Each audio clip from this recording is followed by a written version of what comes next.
¿Qué tal, profesor? Buenas tardes. Mi nombre es Manuel Quiroz Mendoza. Estoy cursando el semestre 2 de la licenciatura de Derecho y le voy a hablar un poco sobre el proyecto final encargado. Y nos encargaron hacer mapas mentales sobre todas las constituciones que ha habido en nuestra república y vamos a empezar con la Constitución de Cádiz. ¿Qué es? Esta fue una carta magna del Reino de España, promulgada por las Cortes Generales Españolas en Cádiz el 19 de marzo de 1812. Su origen, la Constitución de Cádiz fue resultado directo de las Cortes Generales Españolas, con que se quiso contrarrestar la invasión de España por el ejército de Napoleón. La religión. En el asunto religioso, sin embargo, seguía siendo custodiado por la nueva Constitución. El país de la contrarreforma no podía permitirse demasiadas libertades de culto, por lo que España se anunciaba como un Estado confesional, católico, prohibiendo cualquier otra confesión y reconociendo al rey por la gracia de Dios y la Constitución.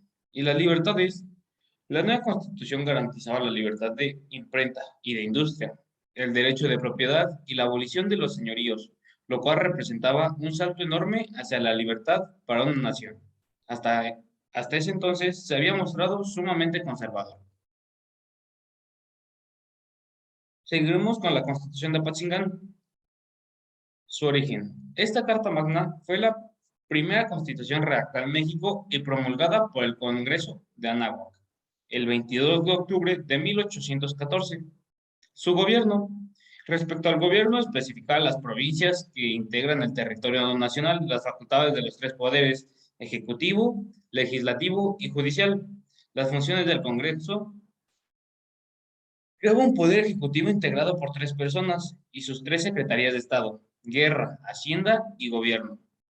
En cuanto a la religión, en esta constitución destacaba el reconocimiento de la religión católica, la soberanía popular, la ciudadanía que podían adquirirla los extranjeros, igualdad ante la ley, el respeto a la libertad y los derechos que no se podían afectar sin un juicio previo. Y su vigor. Esta constitución en sí nunca entró en vigor por los difíciles tiempos en que esta fue redactada. Sin embargo, fue un punto de partida y una fuerte inspiración para la redacción de la Constitución Federal de 1824, que veremos posteriormente. La Constitución de 1824. Esta Constitución, ¿qué es? La Constitución Mexicana de 1824 es la Carta Magna definitoria de la República Mexicana, que a partir de ese entonces pasó a llamarse Estados Unidos Mexicanos o de México, cuya entrada en vigencia tuvo lugar el 4 de octubre de 1824. Las libertades. A pesar de su claro corte liberal, la Constitución de 1824 no consagró las libertades ciudadanas fundamentales, claramente, muchas de las cuales permanecieron restringidas por la influencia militar y el clero en esta sociedad mexicana. La religión. Esta constitución contemplaba una única religión oficial del Estado, que era la cristiana católica, apostólica y romana. Cualquier otro tipo de fe estaba prohibidísima. Y por último, hablaremos un poco de la independencia. Esta constitución formalizó e hizo expresos los principios de soberanía e independencia de la República Mexicana respecto de España y de cualquier otra nación del mundo. Seguiremos con la Constitución de 1836. Veremos qué es, también conocida las Siete Leyes Constitucionales o la Constitución del Régimen Centralista de 1836, es un conjunto de leyes de rango constitucional que fueron promulgadas el 30 de diciembre de 1836 por el presidente en ese entonces, José Justo Corro. Los antecedentes. En 1835, estando el presidente López de Santana, el vicepresidente Valentín Gómez Farías promulgó una reforma a la Constitución que molestó a diversos sectores de la vida política, militar y religiosa. Por eso, posteriormente, se hizo dicha Constitución. El desarrollo. Este texto fue aprobándose en tres etapas: en diciembre de 1835, en abril de 1836 y por último, y cuando entró en vigor, en el diciembre de 1836 y una de las leyes la ley más relevante de dicha constitución, para mí fue la sexta ley, que introducía el cambio más radical. Alteraba la división territorial, pasando México de ser una república federal a ser una república de régimen centralista. Los estados desaparecerían y pasaban a ser departamentos controlados desde el poder central y con gobernadores designados por el presidente de la república, claramente.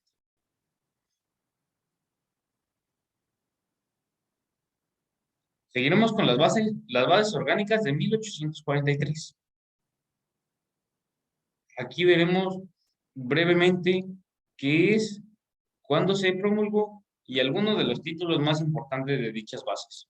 Estas son una serie de leyes que ponen fin a la Constitución de 1836, pero que por seguir siendo de corte centralista, como lo veníamos viendo anteriormente, causaron un gran descontento, por lo que tuvieron poco tiempo en vigor y originaron la creación de la Segunda República Federal de México.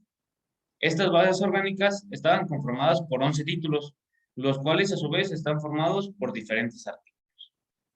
Estas nuevas leyes seguían siendo de corte conservador, con el objetivo de continuar con el régimen que les privilegiaba claramente.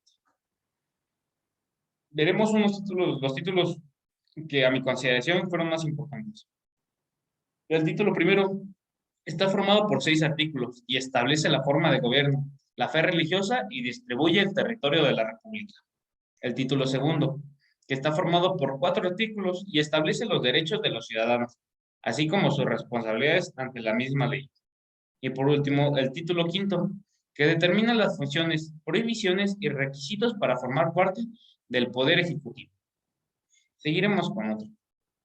La Constitución de 1857. ¿Qué fue dicha Constitución? La Constitución Política de la República de México, juramentada el 5 de febrero de 1857, fue la Carta Magna redactada por el Congreso Constituyente de ese mismo año, durante la presidencia del liberal Ignacio Comonfort, predecesor del célebre Benito Juárez. La estructura de esta constitución se estructuró en base a 8 títulos y dentro de esos 8 títulos venían 128 artículos. La federalización. Otro de los grandes cambios introducidos por esta constitución tuvo que ver con el carácter formal que le otorgaba al país, compuesto a partir de entonces por 25 estados y un territorio federal, superando a los 20 consagrados en la Constitución de 1824. La importancia de esta Constitución. A pesar de lo turbulenta de su historia, la Constitución de 1857 es fundamental en la historia liberal de México, ya que puso un salto adelante en materia de reconocimiento de libertades individuales y de derechos humanos, quizá incluso demasiado adelante para la época en la que estaba viviendo. Y por último, la promulgación. Esta Constitución de 1800 fue juramentada el 5 de febrero de 1857. Seguiremos con el Estatuto del Imperio Mexicano. Estatuto provisional. Perdón. Cabe recalcarlo.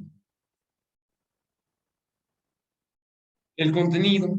El Estatuto Provisional del Imperio Mexicano estaba conformado por 18 títulos y 81 artículos. Era relativamente poco. El autor fue Maximiliano de Habsburgo, que lo tenemos en la parte izquierda de la pantalla. No, mi izquierda, ¿verdad? ¿Qué es? El Estatuto Provisional del Imperio Mexicano otorgó vigencia a las leyes, órdenes y reglamentos promulgados a partir de la llegada de Maximiliano a México. Y la organización territorial, veremos esto, se dispuso para tales efectos una división política en 8 regiones y 50 departamentos. Estos a la vez, como ya se mencionó, en distritos y municipalidades, quedando la Ciudad de México como la capital. Y por último, pero no menos importante, la Constitución de 1917. Que es también conocida como la Constitución Mexicana de 1917, la Constitución Política de los Estados Unidos Mexicanos y la Carta Magna, o norma fundamental que organiza política, legal y jurídicamente a la nación mexicana hasta la actualidad. Su estructura. El texto se compone de 9 títulos, con 136 artículos y 19 transitorios. Todo ello se divide en dos participaciones. Una dogmática, que abarca los primeros 38 artículos y establece los derechos y obligaciones de los ciudadanos. Y otra, que es la parte orgánica, que abarca los 98 títulos restantes y estipula la organización de los poderes públicos del Estado. Sus reformas. La Constitución de 1917 se ha reformado en más de 200 ocasiones.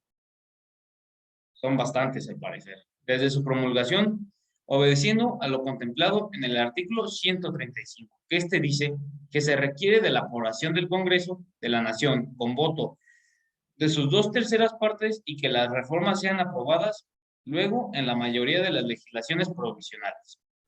Y por último, veremos la importancia de dicha Constitución, que es bastante. Este texto constitucional es de suma importancia en la historia constitucional de México, como lo pone en evidencia el que no se le haya derogado por una nueva. No se ha cambiado hasta la fecha. Han pasado bastantes años y nos sigue rigiendo dicha constitución. Este texto surgió en un momento histórico de las sumas tensiones entre las fuerzas carrancistas o renovadoras y los radicales de la época. Y eso sería todo por mi parte, profesor. Muchas gracias y espero esté bien este video.